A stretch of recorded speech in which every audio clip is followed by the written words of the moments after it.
এই যে তুমি হাতে করে আমায় যত্ন শেখালে, যার নাম দিলে ভালোবাসা, আমি কিন্তু তাকে নতুন করে নাম দিয়েছি অভিনয়।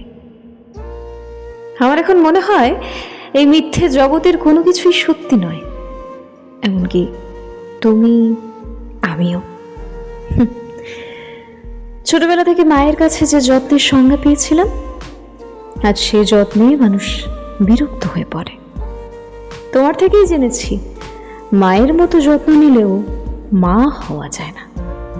হয়তো প্রকৃত মা একজনই হতে পারে, কিন্তু সারা জীবন যে মেয়েটি সাথে থাকবে, তবে তাকে কেন পুরুষ মানুষ মায়ের মতো খুঁজে? মেয়েরাই বা কেন চায় তার শখের পুরুষটা তার বাবার মতো তাকে আগলে রাখুক? এটা আমার প্রশ্ন নয়। আর যেটা আমার প্রশ্ন, সেটার উত্তরও আজ আছে আমার কাছে। উত্তর একটাই, সবটাই মিথ্যে, সবটাই অভিনয়।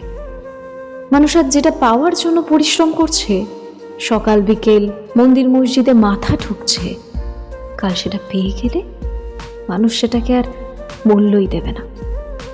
সৃষ্টিকর্তাও সেই জন্যই হয়তো সহজে আর কাউকে কিছু দিতে চান না। তিনি বুঝতেই পারেন না হয়তো এই মানুষটাকে তার কর্মের ফল দিয়ে দিলে সে আদেও খুশি হবে কিনা। মানুষ ভীষণ রং বদলায়, গিরগিটির চাইতেও বেশি। তাই ভগবানও জানেন না কোন মানুষটা কতদিন কেমন থাকবে। আমরা যতদিন বেঁচে থাকি নিজের জীবনের কারণটাই খুঁজে পাই না, তাহলে এসব হাসি কান্নার কারণ কোথায় খুঁজে পাবো? তাই আমি মিথ্যেই বাঁচি, মিথ্যেই হাসি, মিথ্যেই কাঁদি। আজ কোনো কিছুরই নির্দিষ্ট কোনো কারণ নেই আমার কাছে, খুঁজতেও চাই না। তবু এই মিথ্যে পৃথিবীর কোনো একটা নির্দিষ্ট কোণায় কোনো একটা মানুষ আমাকে একা করে ছেড়ে যায়। কিছুকাল সাথে থাকার পর হঠাৎ দূরে গিয়ে একদিন দাবি করে আমাকে নাকি বাঁচতে শেখানোর এই একটাই উপায়, ছেড়ে যাওয়া।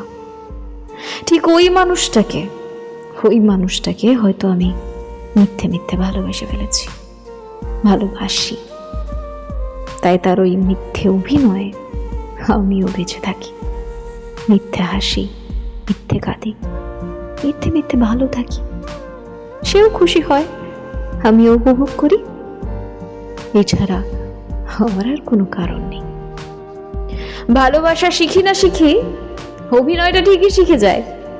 পৃথিবীর এক হৃদয় দেখি মিথ্যের দাম বেশি পায়। ভালোবাসা, তুমি ভালো থেকো।